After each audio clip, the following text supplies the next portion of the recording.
Why are you protecting him? I can't tell you. How dare you? The Woman in the Window is the latest COVID casualty to release on Netflix. It's a film starring a whole bunch of great actors: Amy Adams, Gary Oldman, Julianne Moore, and others. And this was one that I was mildly interested in when I first saw the trailer, like a year ago.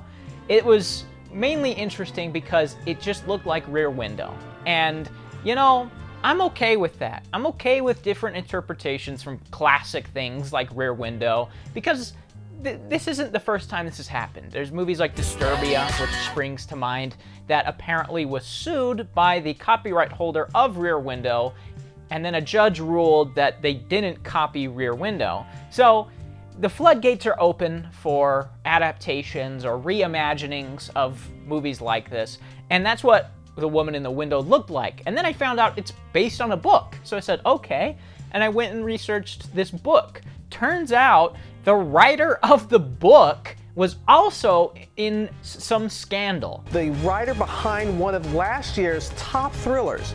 He's now admitting to lying about his past, including a claim that he had brain cancer. I'm actually, as Daniel Mallory, quite a private person and disinclined to chat, but as AJ Finn, I can talk about literally everything. AJ Finn does not shut up. The scandal around the book, though, is apparently, and ironically, the writer of the book copied major plot points from a movie titled Copycat. Couldn't see the irony there when he did it, I guess. People were thinking it may not get released because of that. Whatever the case may be, it's here, and it's terrible. The odd thing about The Woman in the Window is that it's a pretty stylish thriller. The director of it, I believe, did The Darkest Hour, which got tons of critical acclaim and Oscar buzz. Wasn't one I particularly liked, but he directed this, and he does a pretty good job. There's a lot of style to this movie. It's pretty well shot. There's a lot of really interesting choices he makes. It's a movie with a lot of interesting choices. Unfortunately, the majority of the choices in terms of the script and possibly the book were not the best. So let's get started with this movie. The first thing that happens is we see this weird snow thing, and then Amy Adams wakes up. Now this is important, and it will continue to happen throughout the movie, this weird snow thing, and it is explained later, so we'll get to that when we get to it. Then we see some shots of Amy Adams' house with an incredibly annoying Rear Window nod. I don't know why you had to make this so obvious. Yeah, we know that this is inspired by Rear Window to some degree, so why not put Rear Window in a more subtle location? How about when Ethan, this kid who we'll talk about later, comes over to her house to get Blu-rays from her, Rear Window's one of them. I mean, it could be, I couldn't tell, but make that like kind of flash it towards the camera as he's moving it or something. Not put it on a screen in the forefront of the image. Come on now. Get away from my house! This is my house! Yeah! Then Amy Adams takes some pills, and then we get a pretty good scene with her therapist. I actually like this scene a lot, and it may be my favorite scene in the movie. Now, is it odd that he asks her a bunch of harmless questions about her neighborhood and then she gets incredibly defensive and upset? Yeah, it's a little odd, and it makes her character feel a bit distrustworthy. And maybe that's why they did it this way, to seed or sow some doubt for her character going on. But it's a good scene, other than that. It's a good scene because the editing and the way it's shot is actually really nice, and it's probably the only scene that's well edited, which is another something we'll talk about. I really like the choices that are made in the scene to not put the therapist and Amy Adams in the same shot. The only time we see them in the same shot is when the therapist is turned around, his back is to her, and then once where he walks past her where his head is cut off. All the other shots are in independent places. So there's a shot of the therapist, he's on his own couch, there's a bunch of shots of Amy Adams on her chair, and there's even this great shot where she's framed in the doorway and it's just her. It's a really good and subtle way to establish her isolation. She doesn't feel like she belongs in society to some degree. She's isolated herself from everybody, including her therapist. And this is a pretty good way of showing that. I really like those choices. And I have to give this praise because I'm going to be criticizing a lot of the editing going forward. So here's your roses. Then we get introduced to the people who moved in across the street from her. One of them is Ethan, who comes over to her house. He says he's 15 and yet looks 25, probably because the actor is 25. So Amy Adams and Ethan have some moment where they talk to each other, and Ethan cries about being alone here in this new place. She gives him some Blu-rays and says he can come over whenever. Following this, kids just inexplicably egg Amy Adams' house. I don't know why. Maybe it's because she is a poor sport and doesn't put any candy out for Halloween. You know, we could just get a bowl of candy and leave it on the porch. It's like... Any kid would take it within a minute, and then they'd take the bowl. Well, why don't we get a bowl of apples, because kids won't take apples. Then what's the point? Shut up! I hate you! She opens the door, and then Julianne Moore's glowing forehead knocks her out. After this, Amy Adams wakes up, and Julianne Moore is with her in her house, followed by Julianne Moore insulting her house for some reason. Oh man, hate to be stuck inside a house this shitty. No one f***ing asked you, you f***ing sucker! So now they have a moment, where they have a couple scenes where they're connecting, just like she did with Ethan. But now, this scene is a lot more important than Ethan's scene. The scene with Ethan seems to simply be in the movie because she wants to establish rapport with him. That's about it. This scene is important, though, because it is literally the hinge of the movie. Now, we see Amy Adams assume that she is the mother of Ethan by calling her Jane Russell. You're Jane Russell. What makes you say that? Which turns out isn't true. So watch the scene. At no point does Julianne Moore say she's Jane Russell. And then later in the scene, she even takes a photo of her cat, Adams does. And that's important. So lots of things are very important about this scene, and I'm pointing them out now and spoiling things now because they are important to establish later on. Notice I'm not asking what made you this way. What way? Agoraphobic. I have anxiety. I have an anxiety disorder. Punch. Then we get this scene with Gary Oldman, which is very awkward, and it's the first instance of poor or sloppy editing in the movie that I can remember. He comes over to ask if any of his family members have been there, and she lies and says no, but Ethan has a couple of days ago. Well, I'm just curious if any of my families come around to see you this evening. No. And then as he's leaving, he goes to open the door, and we get this really awkward cut from Gary Oldman to Amy Adams, and then to Gary Oldman opening the door.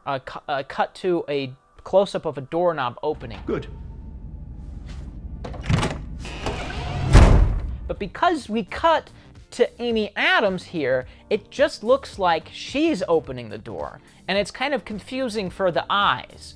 And it's a very easy fix. I don't know why you couldn't just cut out that one shot of Amy Adams and have Gary Oldman just immediately open the door and then cut to Amy Adams closing hers. That makes a lot more sense logistically. It's just really awkwardly edited, and it's an easy fix. Good. Good. Then we get another really awful editing sequence where her tenant, Amy Adams' tenant, David, Kurt Russell's son, is looking for a box cutter. She goes and gets a toolbox and gives it to him, and then he says, "You have mold," as he's looking up to the skylight. You know you've got mold? And then we immediately cut from that to Amy Adams on the staircase looking up at the skylight right after there's a figure standing there. So who's the figure? I don't know. Then she says it's David. So somehow David went from getting a box cutter at the bottom of the stairs up to the roof in the matter of literally one cut. It's incredibly awkward. And then it cuts to her opening the door to the roof and calling out for him very aggressively, which is also weird. And then we get this awful jump scare. What is going on?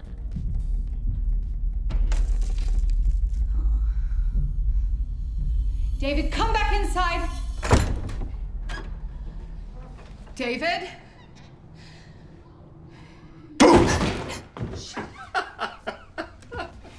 It's the most awkwardly edited sequence in the movie so far. And I say so far because we got more coming.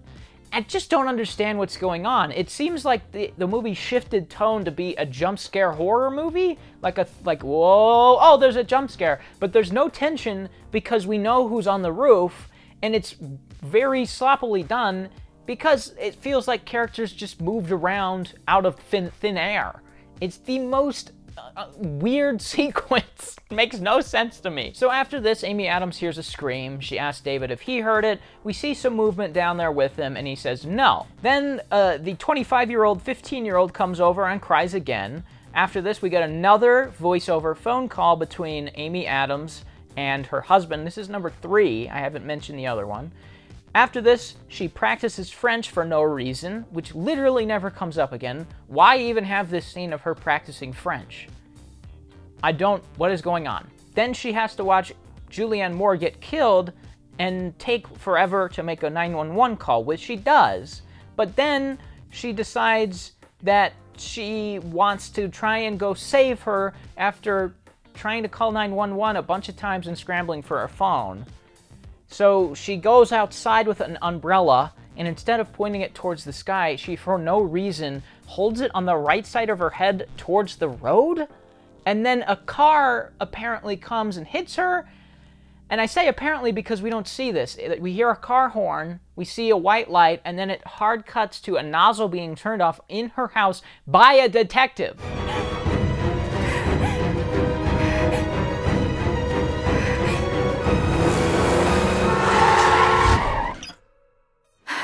So did the detectives show up and bring her into her house? And why is detectives there? Did they dispatch detectives before police officers? And don't you need permission to go into someone's house? All of this is awkward, but then it gets worse because they immediately start grilling her. Detective Little, NYPD. I was hoping I could ask you some questions. What are you doing in my house? I understand you have a tenant downstairs. He home? I don't know. They're your daughter? She here? She's with her father. What happened to Jane? Why? Why are we grilling this woman who just got hit by a car and just woke up in her house with 2 people she doesn't know? What is happening? But then it gets worse because Gary Oldman literally just appears. She's with her father. What happened to Jane? Hi. What is this? Ma'am, you all right? Why is he here? Mr. Russell believes that you made a mistake. You have never met my wife. They are just in her house now. It's also really weird that these detectives, these police officers, would allow these 2 parties to interact. It feels like this is like a break of procedure. I don't know how police work works, really, but it feels like you shouldn't allow someone that's accusing someone else of murder to interact with each other. It feels like you should go and get statements from both, and then that's it. Why did the detectives allow Gary Oldman and his family into Amy Adams' house without her permission to confront her about her accusing them of murder? But this scene is important because it establishes a new Jane Russell. All of this crazy nonsense aside, Jennifer Jason Leigh, who is great, generally, not in this movie, she's like comatose, but Jennifer Jason Leigh is apparently the real Jane Russell, or at least that's what they're telling Amy Adams. And this whole sequence seems to be a ploy to throw the audience off. It feels like the editing, the way it's presented, is all trying to make the audience uncomfortable and put you into the shoes of Amy Adams, who is uncomfortable as well. The problem is it doesn't make any sense.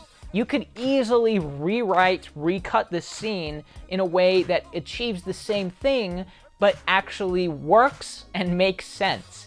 How about instead of detectives showing up and helping her into her house, have it be police officers? She gets hit by a car, you could still have that, but it's Ethan that takes her back into her house because she trusts him. So Ethan brings her into her house, she wakes up, she's confused, then knock, knock, knock, police officers show up. They come in, they say, what's going on?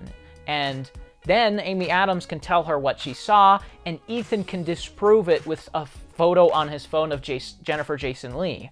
That all makes sense and actually still achieves the uncomfortable and weird tone that this scene is instilling. But nope, we just got people teleporting into Amy Adams' house and detectives showing up and grilling her. Why? But why? Why would you do that? Why would you do any of that? After this, we get another voiceover call between Amy Adams and her husband, followed by Amy Adams sleuthing about Gary Oldman, and then finds out that another girl kind of related to him dies. Now, this scene is not important. You'd think it would be, but it's not. This goes nowhere. This character is not brought up almost ever again. The only time that this at all is brought up is Gary Oldman getting mad at her for calling his work. She called my office in Boston. Did you know that? After this, we get Amy Adams going into David, her tenant's apartment, basement apartment. A bag falls on the ground for a jump scare.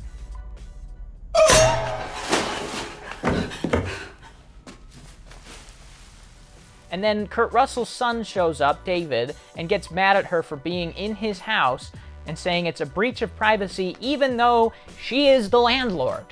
Haha. She can do whatever she wants, my guy. But apparently he has some kind of parole thing, and Amy Adams didn't know about it, and nobody apparently knew about it, and so she forces him out. She essentially evicts him, which is a plot point later, but right now is the best time to say it, because it's pointless up until they say it, which is way late in the movie. So she evicts him. Okay, he's gone. After this, Jennifer Jason Leigh catches Amy Adams spying on her and says, "Stop it." Then the cat somehow ends up downstairs. It's still not explained how the cat ended up down there. I mean, you couldn't show a shot of Amy Adams opening the door and the cat running down there. Why is the cat down there? Did it just dematerialize through walls? Or is it more of the special powers that the editing has, which is to teleport things into different places? And that's probably what it is. But this is important because Amy Adams finds Julianne Moore's earring in Kurt Russell's room, or Kurt Russell's son's room. Following this, Gary Oldman slaps Ethan after Ethan comes over. Again, Gary Oldman just teleported there, but he does. He slaps him, and then they leave. Then we get the first payoff to that scene I said was very important with Julianne Moore, which is the drawing that says Jane Russell on it. She uses it as a bargaining chip, as a piece of evidence that Julianne Moore was there. How would this drawing, signed by Jane Russell, end up in my house if I've never met her? It's a compelling piece of evidence that is shrugged off by the police for no reason. She was here. That proves it. That doesn't prove anything. That proves you're out of your mind. What's happening?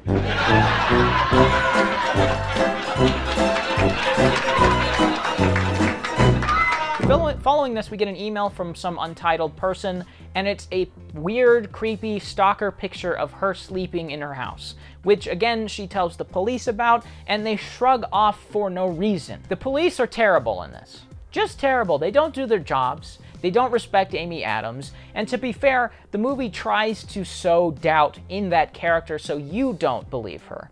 But there's two very compelling pieces of evidence now that makes her story believable. So you have the scene with Julianne Moore early on, and you can instill doubt in that scene because she's kind of a crazy person. So then the audience is saying, wait, did she imagine that? But now you have two pieces of evidence, one that directly links back to that scene, so it definitely happened, and one showing someone in her house, and both the police say, that's nothing, because they're terrible at their jobs. Her earring is beside your bed on your nightstand, that little rose. Jane Russell's earring. What were you doing in your tenant's bedroom? She's the landlord. She owns the house. Why was she in his room? Probably to check up on her living situation.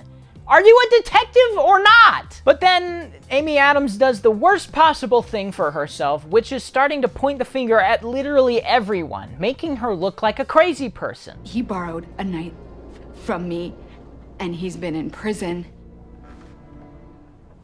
And he was fired from his job. His assistant died. He threatened me in my home. Shut up! I hate you! She has this huge monologue, and then we find out that her family's dead. We get this surreal scene transition, which is pretty nice, but also doesn't make much sense. There's no other surreal imagery like this in the movie, so why now? And it never happens again. But we find out that her family's dead in a car accident that she caused because she was reaching for her phone and took her eyes off the road and then drove them off a cliff. So the only thing that I can think of that this reveal does for the film is that it makes her look more crazy, but it doesn't really amount to much. I mean, that's it. That's literally it. It's an odd reveal, and the only purpose is to make her look crazy, even though, as an audience, we've seen compelling evidence that even though she's dealing with grief of losing her family, she's not actually crazy. You don't think it's paranoid if I want to change the locks, do you? You don't? There's gonna have to be somebody here. And then you and I are gonna go back to 3 sessions a week. But after this, she talks to her therapist and admits that she's crazy, and he says that he's gonna get her a caregiver, which never happens. No one ever shows up. But then she tries to kill herself. She makes this whole video about wanting to kill herself, and she makes this cocktail of pills and wants to pour it in her wine and drink it and kill herself. But she's foiled because then David ends up in her house and is killed. Her name is Katie. What? David! You can't just run away from this! Watch me. Shit. Please, David! Oh, shit.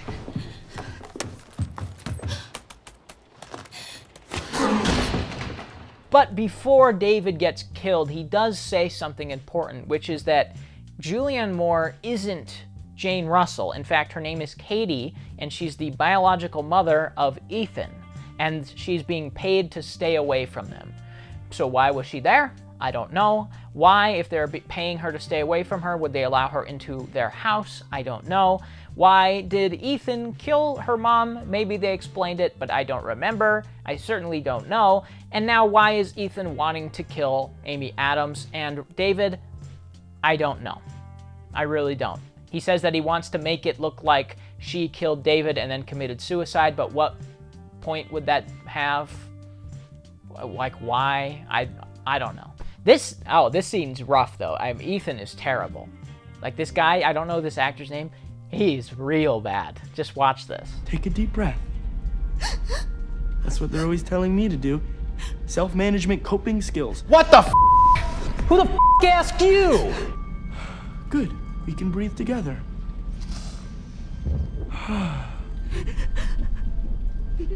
Why are you so freaked out? You're killing yourself anyway, right? After this, following this monologue from Ethan, we get one of the most over-the-top endings in a movie I've seen this year. It's insane. It's absolutely insane. I'll cut a super cut, some nice clips for you from it. It's nuts.